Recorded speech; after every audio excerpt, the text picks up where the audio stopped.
Good day, friends. I hope you're all doing well. I'm Franky, and this is the Think Tank. So I want to go over some of the things that have been coming out about Bryan Kohberger. We've got, let's see here. So there's the gag order that we need to talk about, and whether or not he is actually at that Mad Greek restaurant. I'd like to go over that. He is denying it, but some of the girls are saying that he'd been there a couple of times. Let's see here. So something interesting as well, just before, on the evening that he went and did this in Moscow, there was like a hit and run accident right outside of his apartment complex. So I'd kind of like to kind of go through that and see if that played anywhere into his timing. He ran into a lot of cops that night. So there's also the things that have been sent from his apartment that is now with the analysts going through the different things, that black glove and the stains on the pillow and what have you. So I wouldn't mind talking about that. And Murphy, let's check on Murphy. And then at the very end, I wouldn't mind just, talking about Anna Walshe for a couple of minutes. They haven't found her yet, so I would really, really like to see something happen in that case. So hello, Dandy. Hello, Perry and Xana. Really good to see you guys.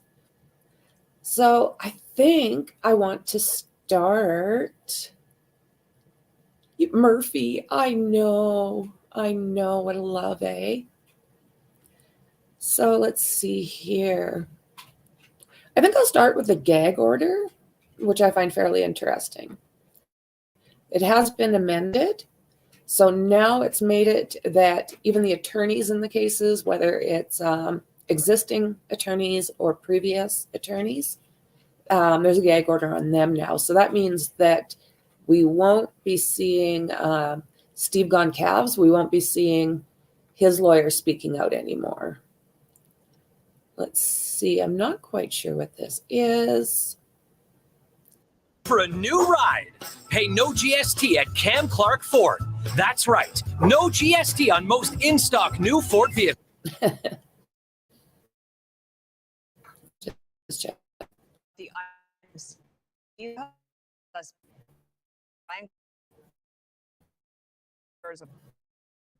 the warm is hair and pillow with his live details. Good day, Laura. Good morning, Dana. Well, we're learning these new details that have been kept under wraps for weeks in the investigation into the Idaho College student murders, giving us a glimpse at what police were looking for and what they found. A list of those items investigators seized. So mods, do you mind if anything's glitching or what have you? Let me know and I'll see if there's anything I can do to fix it.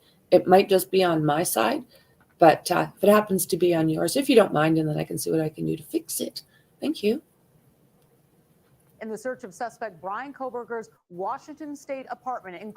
Okay, sorry, I have to stop here anyways. I'd like to know, as she goes through this list, how you guys feel about what they've taken, and do you think the list is complete? Include 8 possible hair strands, one of which identified as possibly an animal hair. Now, remember, victim Kaylee Gonzalez had a dog that was in the house at the time of the murders. They found fabric with dark. I mean, wouldn't that be something if Murphy is the one who breaks this case? Oh my God. Red stains and a computer tower they seized. Mm-hmm. The search warrant made public Wednesday shows police took possession of several items of interest in the homicides that could prove critical in the case against Kohberger. And for the first time since his arrest in Pennsylvania, December 30th.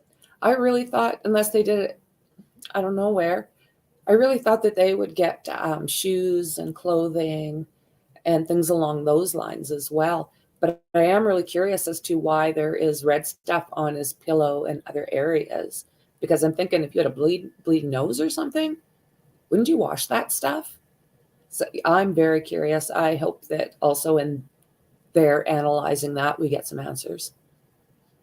Investigators also described previously undisclosed evidence they were looking for, including blood, DNA, dark clothing, and any data compilations, either digital or on paper, which show the victims and the home in Moscow, Idaho, where the 4 were found murdered the morning of November 13th.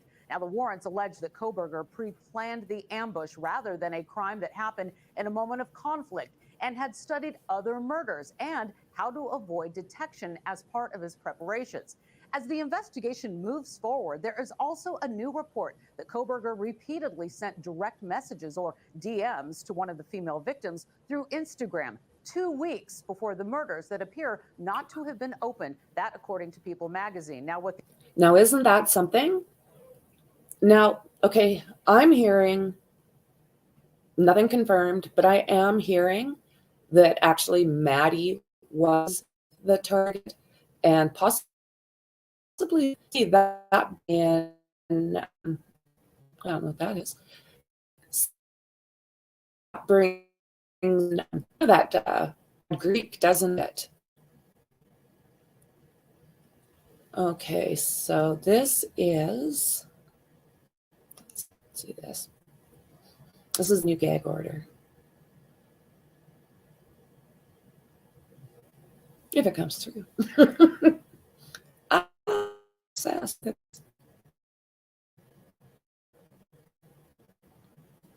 We've actually got blue skies, so I'm not quite sure why it's messing with me here. It's a new year, and it's time for a new ride at Cam Clark Ford. Get 2 years of no... And we're learning more about the items seized from Idaho murder suspect Bryan Kohberger's apartment. The unsealed search warrants reveal police took at least 15 pieces of potential evidence, including strands of hair and a pillow with reddish-brown stains. Laura Ingle is live with the details. So what did they find, Laura? Good morning, Dana. Well, we're learning these new details that have been kept under wraps for weeks in the investigation into the Idaho college student murders, giving us a glimpse at what police were looking for and what they found. A list of those items investigators seized in the search of suspect Bryan Kohberger's Washington State apartment include 8 possible hair strands, one of which identified as possibly an animal hair. Now, remember, victim Kaylee Gonzalez had a dog that was in the house at the time of the murders. They found fabric with dark red stains and a computer tower they seized. The search warrant made public Wednesday shows police took possession of several items of interest in the homicides that could prove critical. Sorry for the redo here. It was, let's see if I can move it up. In the case against Kohberger. And for the first time since his arrest in Pennsylvania, December 30th, I'll leave it. Investigators also described previously undisclosed evidence they were looking for, including blood, DNA, dark clothing, and any data compilations, either digital or on paper, which show the victims and the home in Moscow, Idaho, where the 4 were found murdered the morning of November 13th. Now, the warrants allege that Kohberger pre-planned the ambush. You know, that, we'll go back to it, but that area there between kind of that little hill and that deck that's up top, that is so close that it's freaky, actually. Rather than a crime that happened in a moment of conflict, and had studied other murders and how to avoid detection as part of his preparations. As the investigation moves forward, there is also a new report that Kohberger repeatedly sent direct messages or DMs to one of the female victims through Instagram 2 weeks before the murders that appear not to have been opened. That, according to People magazine. Now, with the ongoing gag order in this case, investigators have not responded for comment on that. Kohberger has not yet entered a plea and will be back in court June 26th. Laura Engel with that update for us. Thank you. Wow. Okay, let's see here.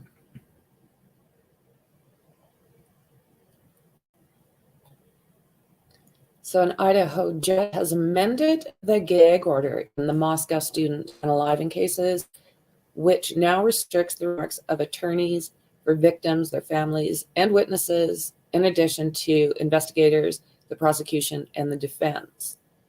So I'm wondering if I come back up here, is it actually going to be? No.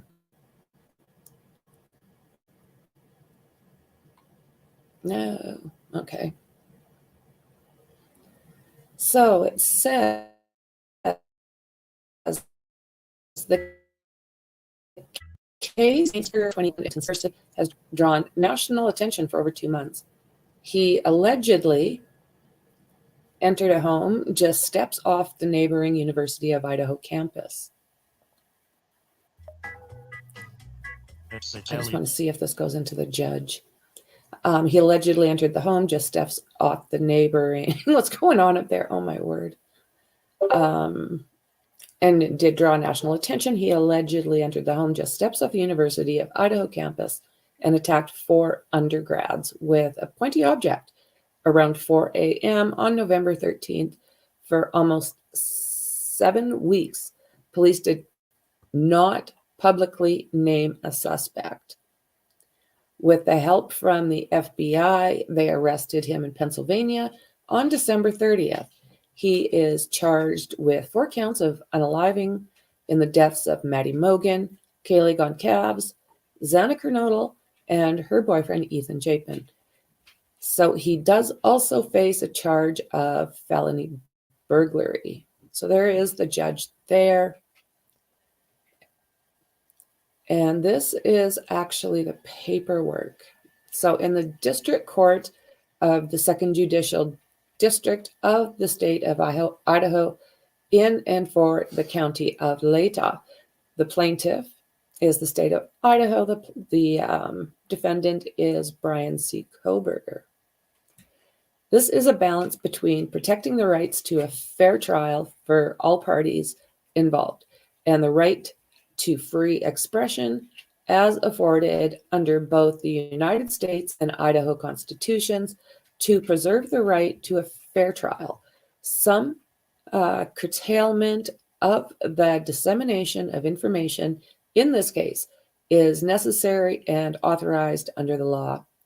Therefore, based upon the stipulation of the parties with good cause, it is hereby ordered the attorney for any interested party in this case, including the prosecution attorney and the defense attorney, and any attorney representing the witness, victim, or a victim's family, as well as the parties to the above entitled action, include but not limited to investigators, law enforcement personnel, and agents for the prosecuting attorney or the defense attorney. They are prohibited from making extrajudicial statements, written or oral, concerning this case, except without additional comment, a quotation from a reference to the official public record of the case. This order specifically prohibits any statement which is a reasonable person would expect to be disseminated by means of public communications that relates to the amendment order. So following. So A relates to the following. Okay. Evidence regarding the occurrence or transaction involved in the case. B, the character, credibility, reputation, or criminal record of a party, victim, or witness, or the identity of a witness, or the expected testimony of a party, victim, or witness. D, C, the performance of results of any examination or test, or the refusal or failure of a person to submit to the examination or test. Now, D, any opinions as to the merits of this case or the claims or defense of a party. C, any information a lawyer knows or reasonably should know is likely to be inadmissible as evidence in a trial and that would, if disclosed, create a substantial risk of prejudicing an impartial trial. F, any information reasonably likely to interfere with a fair trial, in this case afforded under the United States of Idaho Constitution, such as the existence of contents of any confessions, admissions, or statements given by the defendant, the possibility of a plea of guilt, or any opinion as to the defendant's guilt or innocence. It is further ordered that no individual covered by this order shall avoid its prescriptions by any actions directly or indirectly, but deliberately, that result in violating this order. It is further ordered that this order and all provisions herein shall remain in full force and effect throughout the entirety of this case unless otherwise ordered. And the judge, Megan Marshall, her signature and the date. And then this is the clerk's certificate of mailing. I hereby certify that a true and complete copy of the foregoing was served as follows. So William Warford Thompson and Ann Taylor.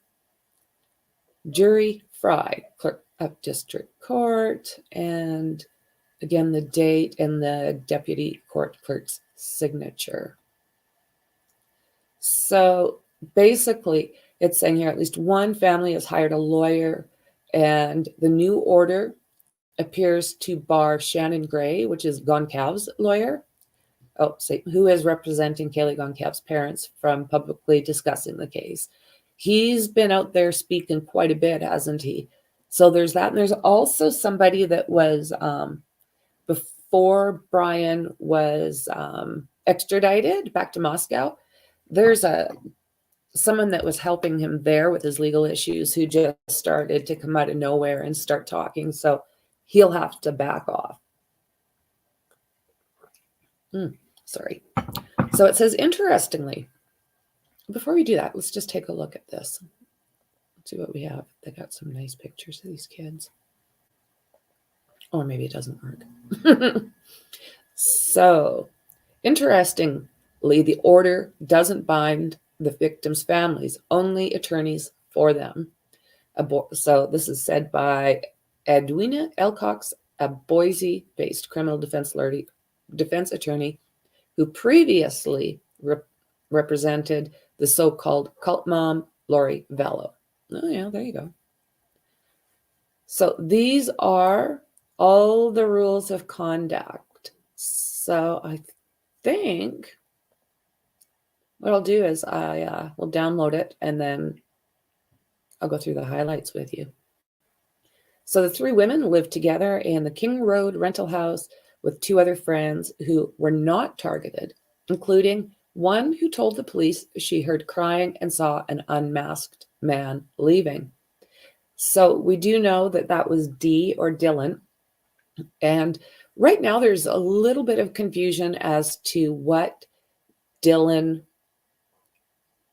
was doing. You know, more is coming out as far as now she was on the second floor and seen this guy. But now there's also rumors going on out there that people say that she had actually gone upstairs and made contact with him on the stairs and then ran back down to her bedroom. But I have no confirmation on that. I have just heard it a few times. So with that being a possibility. And then the third thing that they're saying is that she went all the way downstairs and locked herself in that other bedroom. So the initial gag order was on January 3rd, and that was prohibiting prosecutors and the defense and investigators for talking about this case. And this is basically, you don't want to mess up a potential plea deal. So this is the prosecutor, Bill Thompson.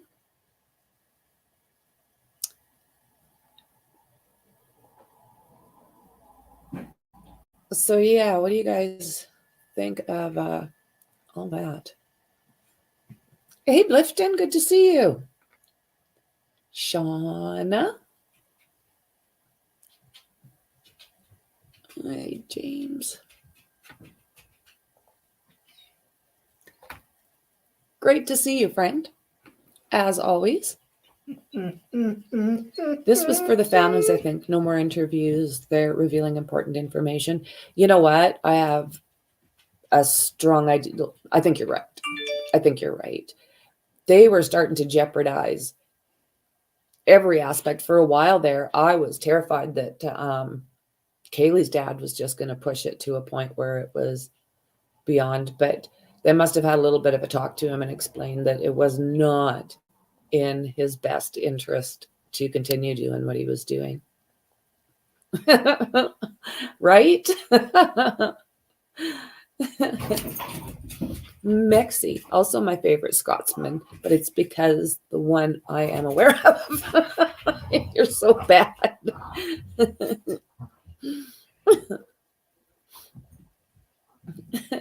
Good. Did I? If I didn't say hi, Barry, hello, friend.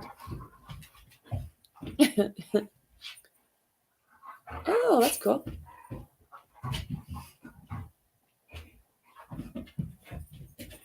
Does the judge feel like the family is saying too much to include the family lawyers like that? That's my thoughts. Is it? What do you think, Mexi? That's kind of my feelings. Mexi, I bet the info about the Wi-Fi was hush hush. Yeah. Oh, so that includes the public defender. Yes, it does. It does.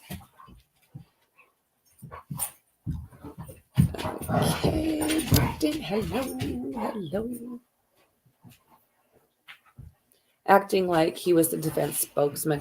He really was. Like, I don't know what the hell he was doing. Just maybe putting himself. My dogs are like. So I'm sorry if it sounds like I heard a buffalo. Nightmarish details. So here's a question, guys. Do you guys think, I don't know if you've even heard this, but do you guys think that Dylan actually went up those stairs? I'm really curious to know what you think. Bliff done. He does look like Santa. Me too.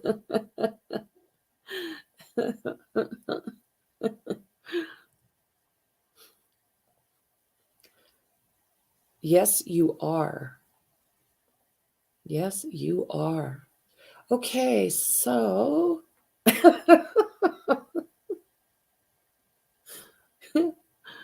you guys truly make my day. Okay, so let's see here.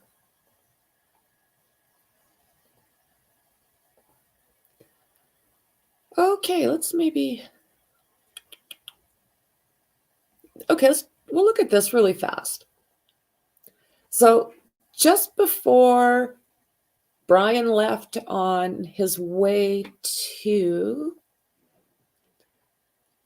Moscow, there was like a hit and run pretty much right out front of his place.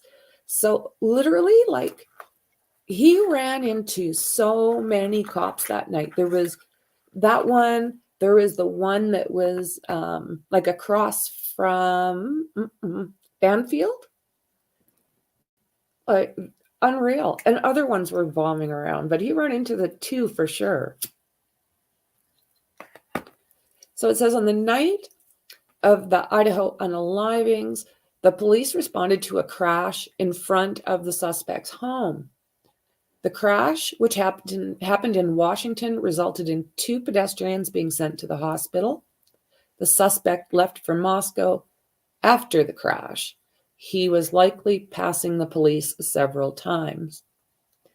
So let's see here. throughout Bryan Kohberger's journey to Moscow and back home to Pullman, Washington, police and sheriff's deputies spent hours in front of Kohberger's home responding to the horrifying hit and run.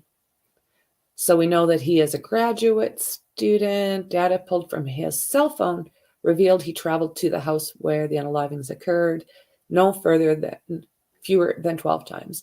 So another question. Do you guys think that his phone was actually connecting to that Wi-Fi? Like, I mean, as a hit, not as a... That's a lot of times to go past somebody's house for absolutely no reason. I know it's being thrown out there, and I'm not sure by who, but they're saying that that was a DRUG area. So that is one of the reasons that he would frequent there, but I don't know about that. So the crash was reported at 11:40 p.m. November 12th, 3 hours before he left his Idaho home. Okay. So Turner Gardner, 26, said that a man had been thrown from the road and a woman lay face down screaming. Oh my God. Yeah, no, I don't need to hear that crap. So let's see here. So there's a chance that Kohberger witnessed the crash before leaving his apartment at 2:42 a.m. on November 13th, according to cellular data and traffic camera footage. Okay, come on. Story continues. So they're saying in that apartment, like the neighbors were saying that he's an insomniac, which I find quite interesting. Okay, that isn't opening up. Story continues. And then the story doesn't continue. Okay, so yeah, there was that. And yeah, it was there for a while before he left and quite a while after he left. Let me see here.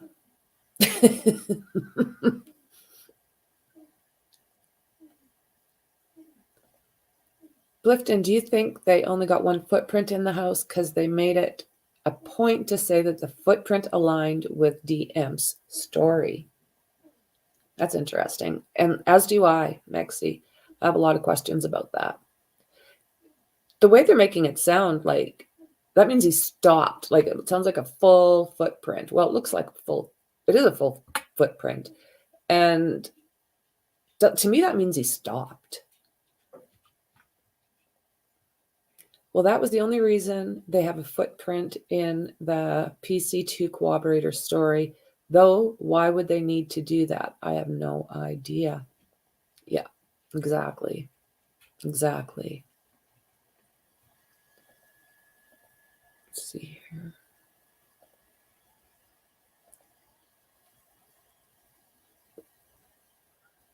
Well, let's take a look at this. So it is suspected that he visited the Mad Greek at least 2 times before the kids were unalived. Let's take a look at this. Sent a series of messages to one of the victims on Instagram. This, according to an investigator familiar with the case, who tells people that in late October, Bryan Kohberger, quote, slid into one of the girl's DMs several times, but she didn't respond. The source. So what is that? Slid into her DMs. So if he was at that Mad Greek, does that maybe say anything about who the targets might have been? What do you think? Adds that the message was basically him saying, hey, how are you? But he allegedly did it again and again. It's unclear why there was no response to his messages, but authorities say that the victim may have missed them completely. The investigation source explains that they're still trying to determine how aware the victims were of Kohberger's. So this was on Instagram. Is that, I'll pop over there, you guys. Is Instagram a popular platform still? Let's see here.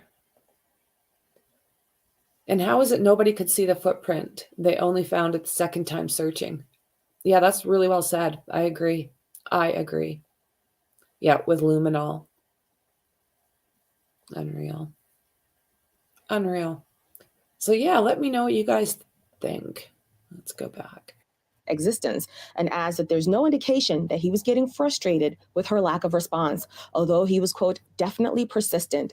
The 4 victims were all stabbed to death in an off-campus rental home in Moscow, Idaho on November 13th. A masked intruder entered the home and killed the students with a fixed blade knife. More than a month later, authorities arrested the 28-year-old Washington State University graduate. So I guess I've got another question. He threw out there, has anybody else been arrested? Do you think he did that just to play this out the way he wanted?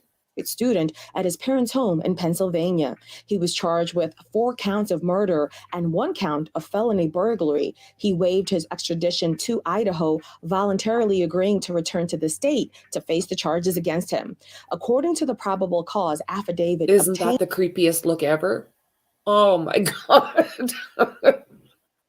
by people, one of the victim's surviving roommates said she saw the killer and described them as a, quote, figure clad in black clothing and a mask who walked past her as they left the crime scene. The affidavit also alleged that Kohberger was linked to the crime scene by DNA and cell phone pings. Yeah. So let's see here. So in the weeks before the unalivings, last November, the men now accused of unaliving them, they're saying, ate at the Mad Greek, where both Xana and Maddi worked. According to a former employee, Bryan Kohberger came in at least twice to grab vegan pizza. 2 of the victims, Madison Mogan, Xana Kernodle, were servers at this restaurant. It's unclear if either women ever waited on Kohberger or even seen or interacted, but people who this article is from confirms that a now deleted account that appeared to belong to Kohberger once followed both Mogan, Kernodle on Instagram along with Kaylee Goncalves. Also confirmed, investigators found with the case that law enforcement is aware of the restaurant visits. So that's good. If that's the case, it might just, it might be like, you're always leery, right? As if trust no one. So let's see here. So law enforcement is aware, and interviews have been done at the Mad Greek. They have also collected surveillance video from the restaurant and surrounding businesses. So the employee says there is nothing suspicious about his visits to the Mad Greek. And basically the only reason he stuck out is because of his vegan diet. He would check and make sure that the food had not come into contact with any animal products. He was anal about this, eh? Unreal. So this talks about them passing away. And then it was about a month later that he was picked up. Talking about how it waived his extradition. The probable cause affidavit.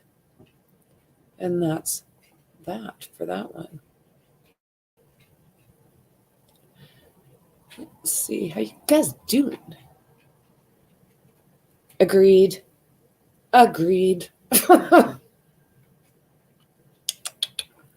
Let's see here. I think it was fresh at the time. How could you not see it? I agree, Lifton.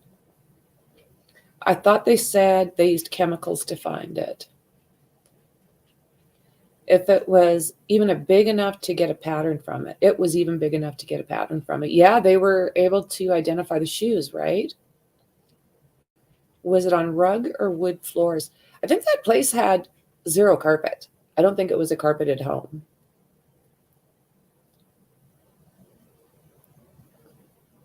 I bet jail is fun for his diet plan thing. I think lots of things are going to be fun when he hits that place. I don't know. Did you guys notice the difference from the first day he went into the courthouse? He was kind of like cocky and, was answering the judge the way, how would I say this? He was talking to the judge as a professional might, like answering them questions like, yes, very politely, and said hardly anything. Just talk to the judge. And basically one word answers, I guess, is what I'm trying to get to. And yeah, I think he'll probably, I was going to say, okay. And then the second time he came in, he had marks on his face that they say were from shaving, allegedly. And to me, it didn't look like that. Let me know what you guys think, but I don't think that came from shaving, but it could be. Could be. So yeah, two totally different Bryans. One was cocky and and then the other one was he looked pretty tired, if that's the right word.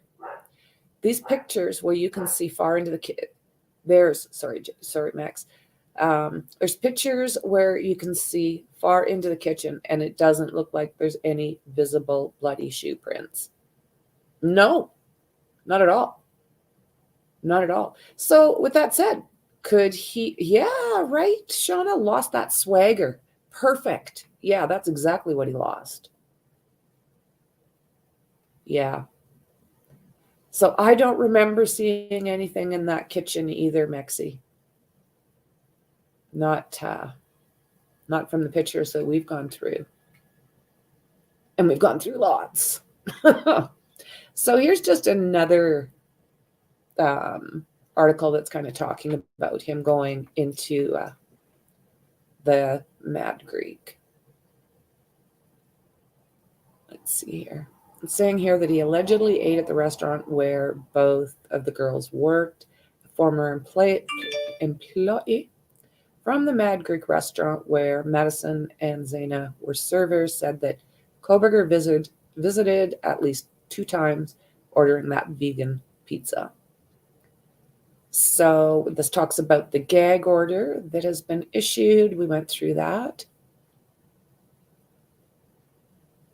So it says here it's also barred victims' families from giving out any information related to the case. Now that's interesting. I think we were just kind of going through that. And then here it's talking about what they have taken. Bryan Kohberger, the suspect of unaliving 4 University of Idaho students, twice visited the restaurant. Talks about the staff and his pizza. In this picture, yeah, this is his first appearance, and look at how cocky he looks. Experts say Bryan Kohberger should get an F in criminology. This is about the gag order, and we've gone through that. And there is Thompson again. Santa. So let's go through this really fast. These are the items that they took from Bryan Kohberger's home. So 1 nitrate type black glove. So those are those tight little cleaning is what I would use them for, but those type of black type gloves. He had 1 Walmart receipt with 1 Dickies tag. So can you guys, if you know, is a Dickies tag. So when I think of that, I think of balaclava, where basically all that's cut out is, so I'm wondering if he could possibly have picked up something like that at Dickies tag. I'm not familiar with the store. 2 Marshall's receipts. Dust container from the Bissell Power Force vacuum. So what's curious with that, I'm hoping they took the rest of the vacuum, because we all know how things get kind of wrapped up on the inside. And let's hope that they took the whole thing. 8 possible hair strands, the fire stick with the cord and plug, 1 possible animal hair strand, let's hope it's Murphy, and 1, okay, so this is 3, 1, 2, 3, 4 times possible hair strands. There's 3 of them that just say possible hair and 1 that says possible hair strand. They took his computer tower and they collected dark red spot. They didn't test it. Doesn't quite say where on this one. 2 cuttings from an uncased pillow with reddish and brown stain. The larger stain was tested. And 2 top and bottom mattress covers packaged separately with multiple stains. 1 was tested. Let's see here. It's basically saying here that about those posts and how he showed little remorse.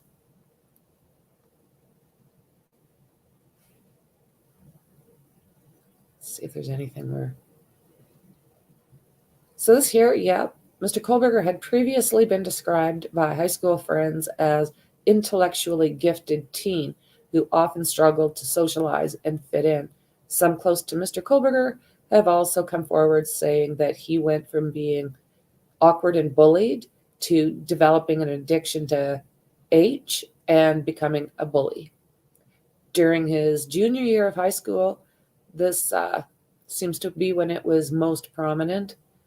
But the posts from online discussion groups reportedly made when he was 16 appear to reveal Mr. Kohberger's concern for his unaliving ideations, challenges with disorders he described as visual snow, and a disorder caused by people to see static and inability to connect with relatives. So yeah, this starts to get into his mental state. I feel like an organic sack of meat with no self-worth. So all of this stuff might have something to do with why he attacked people that he probably perceived as better. In another post, the author explored feelings of self-loathing, regretting that he was no longer the healthy blonde-haired boy with blue eyes, and in a few years, darker hair and dark eyes, half the body weight. He said he felt unintelligent and felt no remorse. Now, this is when he was young.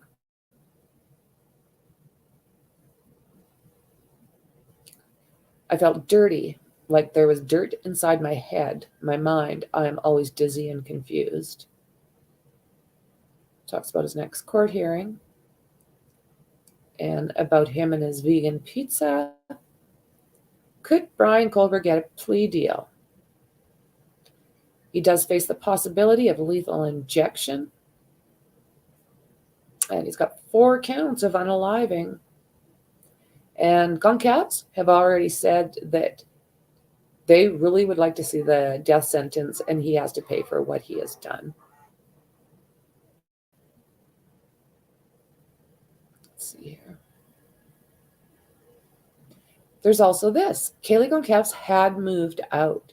The only reason she was back there was to show Maddi her new Range Rover. And it says here that both girls were found in the same bed together with that sheath close to their bodies. I believe it was just right of Maddi. Let's see here. How you guys doing?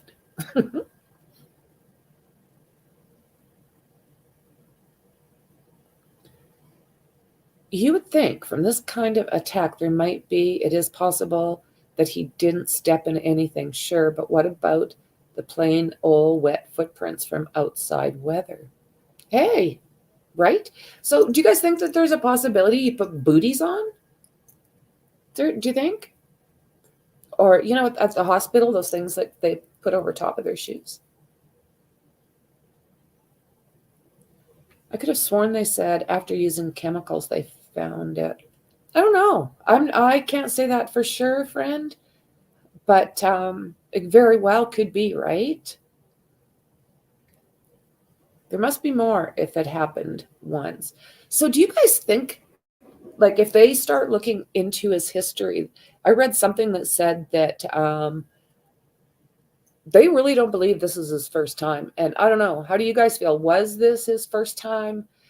Or do you think that he's done things that have basically, he's been upping his game, if that's what you want to call it? Let's see here. That's exactly what they said. I saw about a young man in Oregon. The families think they were similarities. One is the date. Oh, Xana, is there any way you can send me that information? I would love to see it.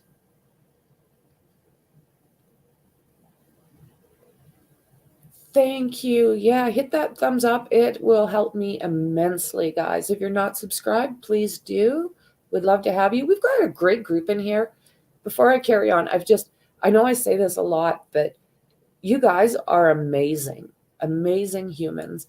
And I do appreciate you. Don't ever think I don't. I appreciate you tons. You guys are giving me the ability to do my personal best to help people. I mean, it might be a small group right now, but you know what? If doing this and us talking and chit-chatting and all that stuff, if this helps just one person, I'm happy. The only reason I do this is because I want to help. It's part of the reason you don't see me out there spreading bullshit, because that doesn't help.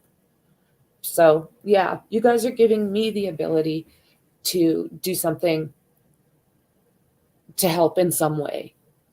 And I appreciate it. When you've got fibro, there's a lot you can't do.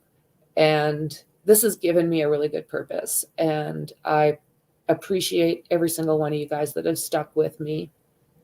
You're awesome. And I appreciate you. So I wonder if he knew one day he would do this. Those posts help his defense. Well, for the penalty, right? Oh my God, this guy. I have to think, based on his age, part of the reason I would love to, any information that you guys, feel free to email me, get a hold of me on Discord. But if you guys find anything from about the time that he is, let me say, 13, 14 years old, possibly a little younger, if you guys hear about attacks or come across any kind of like panty raids and peeping toms and stuff like this in his area, and possibly other unalivings as he started to get a little bit older, because my personal opinion, this guy's a sick puppy. And 28 years old, very unusual for them to start this late in life.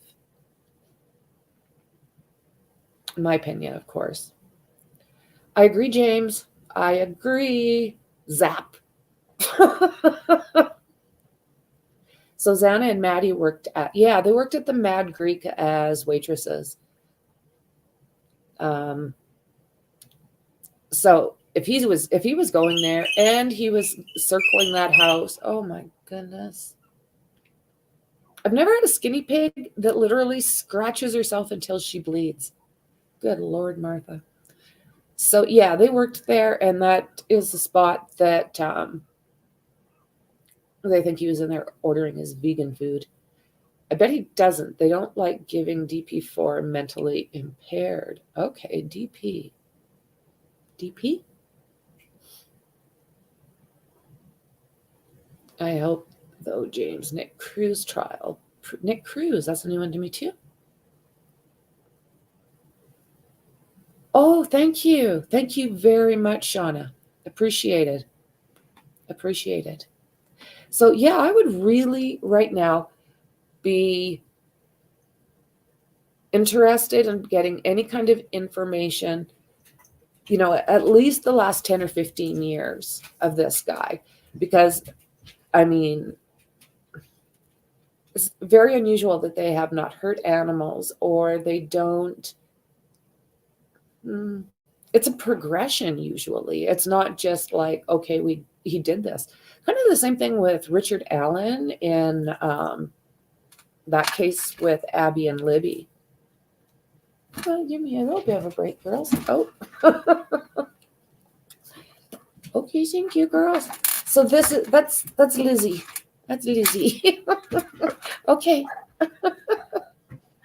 She wants to play. So let's see here. Let's talk about this for a minute. So this is the glove and the pillows. Let's see here if this is. No. So it talks about a black glove, a stained pillow, receipts from Walmart and Marshall's. 4 counts. So this isn't going to tell me. This isn't going to tell me much. So what does that say here? How authorities tracked the suspect. DNA on the sheath. Yep. Roommates saw a masked man, and everything went to him.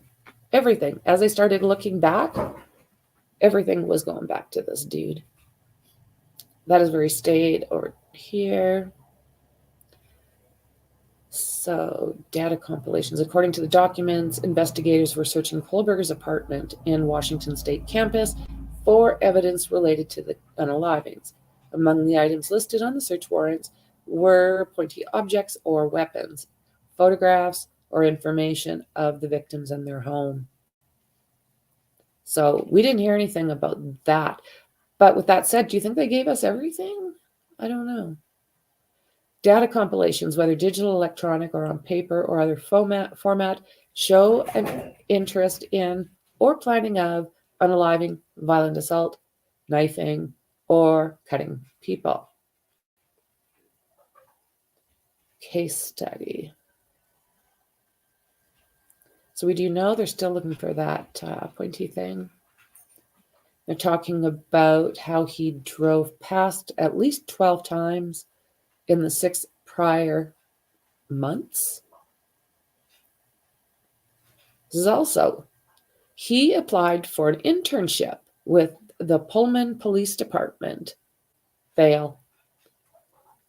He wrote an essay claiming he had an interest in assisting rural law enforcement agencies with how to better collect and analyze technological data in public safety operations. Yeah. 7 months ago, a Reddit user by the name or identifying himself as a student investigator made a post in, let's see here, how emotions and psychological traits influence decision-making when committing a crime. So yeah, this guy had a lot of desire to do what he did.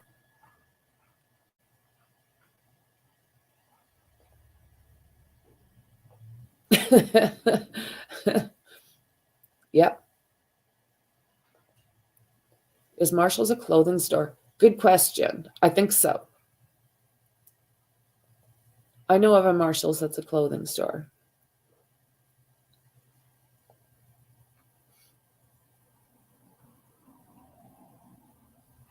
Is that in the other case?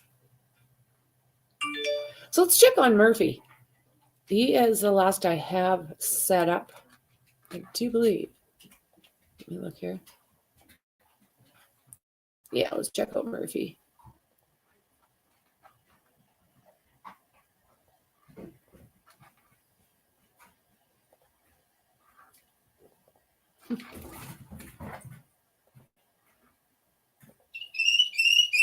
Okay. Ex-boyfriend of Idaho victim Kaylee Goncalves created an Instagram account, and it is adorable, for their dog Murphy. drawing outpouring of support for the pup who unharmed in that attack.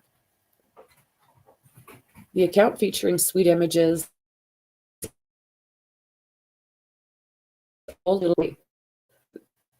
garnered more than 53,000 followers and scores of comments expressing sympathy and support.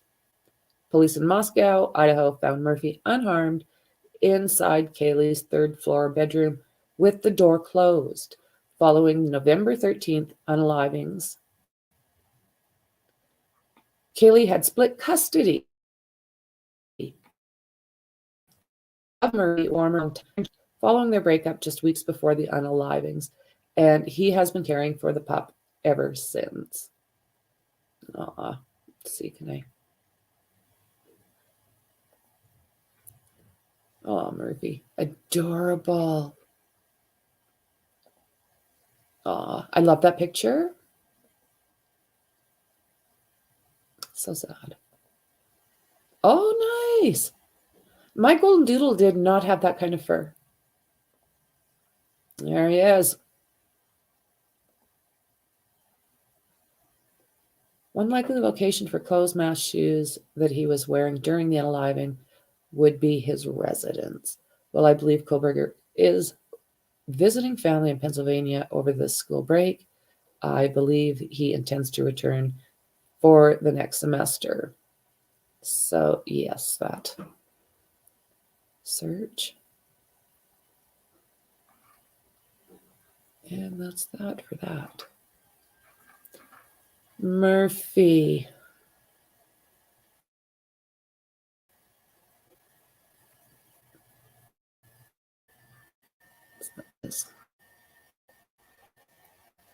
This load.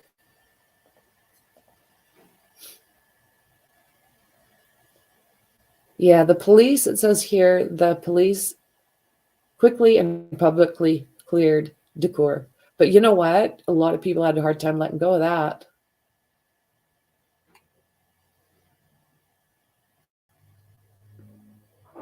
He's just the sweetest little thing. It's so good that Jack has him. Lots of support for Murphy as well as Jack. And the messages are saying both stay strong.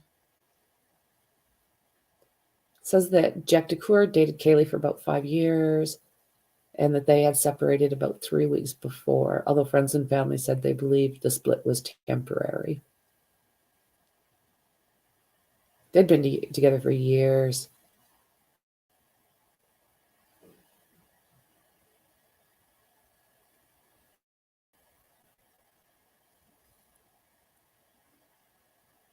The King Road residence contained a significant amount of red stuff from the victims, including splatter, cast off, stain patterns resulting from the drops, which released from an object due to its motion, which, based on my training, makes it likely that this evidence was transferred to Kohberger's person, clothing, or shoes, based on the location of the suspect vehicle and the phone 8458 is the number they go by. Phone immediately following the unalived. It is probable that Kohberger went home to his residence. At the time, it was likely that he still had the blood stuff and other trace evidence on his person, clothes, or shoes, including skin cells or hair from the victims, or from Murphy the dog. It is likely some trace evidence was transferred to areas in his apartment through contact with the items worn during the attack. One likely location for the clothes, mask, and shoes he had been wearing during the attack would be at his residence. To date, we have not recovered the weapon that was used. Based on my training, the weapon will likely contain trace evidence on it, such as the red stuff, skin, hair from the crime scene. And that basically was telling us what else. But we've gone through that too. Yeah. It broke my heart and faith in justice system a little. Yeah. Yep.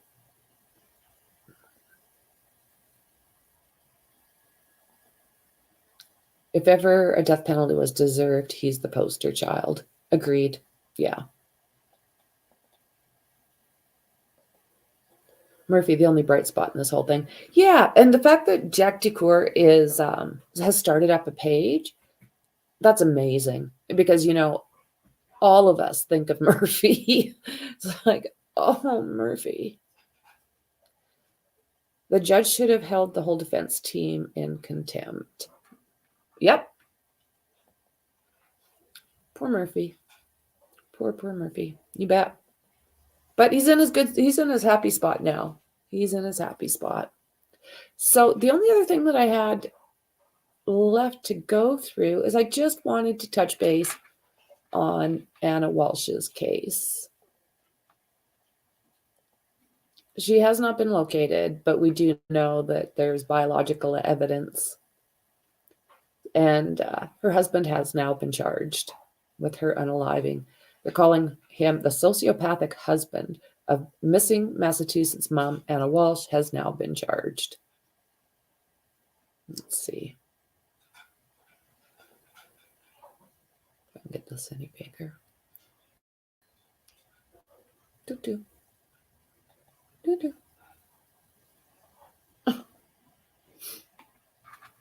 No. Okay, no. So it says here, a high-flying real estate exec vanished on on New Year's Day, but it took 3 days until she was finally reported missing.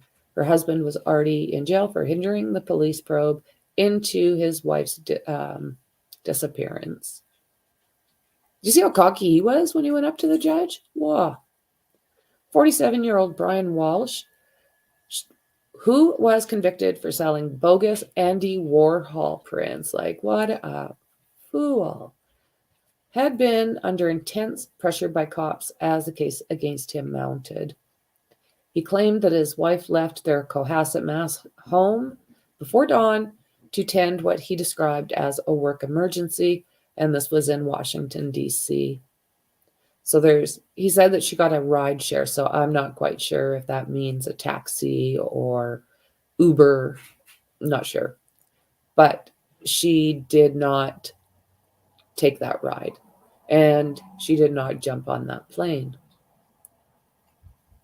So it was her employer who reported her missing, not her husband. So, I mean, he gives the cops every single reason to look at him. At the time she vanished, her husband was under house arrest on the art scam.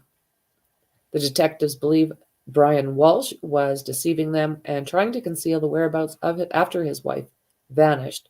He allegedly lied about running errands for his mother.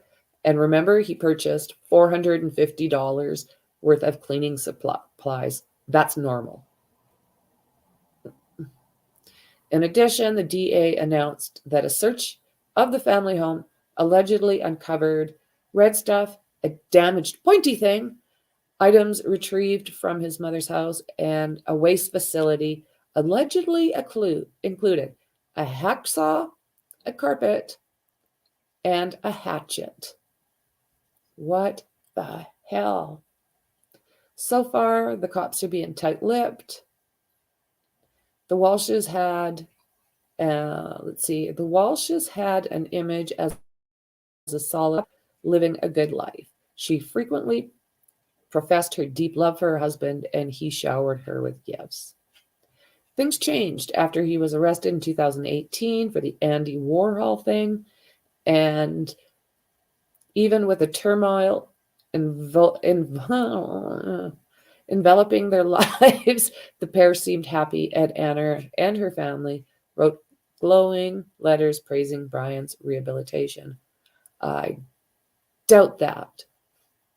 I mean, I don't doubt that the family thought he was rehabilitated, but was he? So we also know that Anna was literally getting rid of assets. I'm not quite sure why she was doing this at this point, but she was. Let's see if this will give us. It's a new year, and it's time for a new ride. Pay no GST at Cam.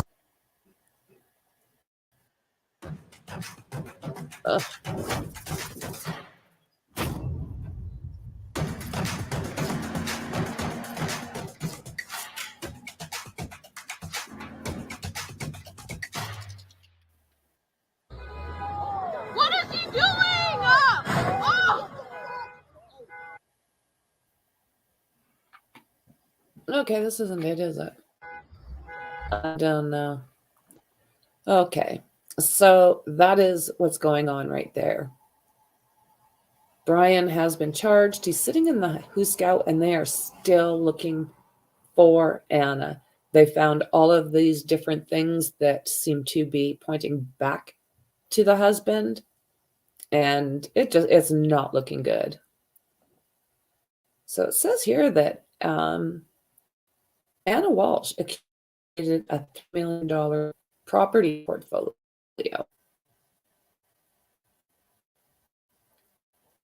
So mother had amassed property portfolio worth $2.0 million at the time of disappearance. And her husband's internet searches lead investigators to believe he was looking forward to getting it. Remember, he was doing like those, he was, it's gone. It'll come back. He was looking forward to getting it. And yeah, they were saying that she had been basically selling everything off to what? I'm not sure. Her husband, like, I don't know. I'm not a doctor, but sociopath much.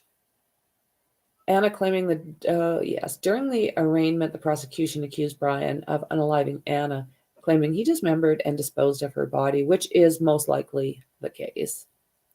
This is what I was going to say. I knew it would come back. He checked out how to dispose of 115-pound remains. He Googled this, and they found it.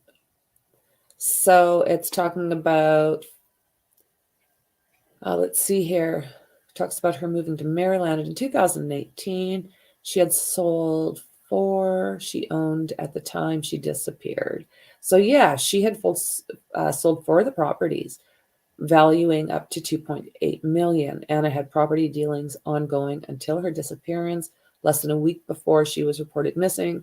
Anna closed a deal on December 29th and sold an apartment in Revere, Massachusetts, outside of Boston. The place sold for $220,000, 60% more than the $137,000 she bought it for in 2020. So there's a lot of things that are relatively shady when it comes to this particular case, beyond a deep dive. Like the things that they were saying in Washington about her in one of those apartments, about the people that were staying in that apartment, it was sounding spooky. She was talking about, like, I don't know, high government people staying in there and people from other countries staying there. I don't know what she was doing, but I don't think it was all great either. Yeah, poor Murphy. They can actually. They can get PTSD. If they can get anxiety, they can get and they can get anxiety. They absolutely can, Mexi. The only reason I know this is I had a dog like 20 years ago, a shepherd, and all of a sudden she started acting like really sick, and I took her to the vet. Like, what's wrong with my dog? She had an anxiety attack, and they gave me meds. I don't think they will find her. His searches told us what happened. Agreed. I hope they find her. Hello, Dandy. Good to see you, friend. We don't deserve dogs. We're not worthy. They can definitely get PTSD. I agree. Yeah, it is sad. It is sad. Let's see here. You need to tell me this again later because I've missed out on all of that. So you know what, guys? This is what I have. We've gone through everything. I'll just make sure that there's nothing in here that you guys might want to see. No, just basically the gag order. And I think we've gone over the probable cause, right? For her.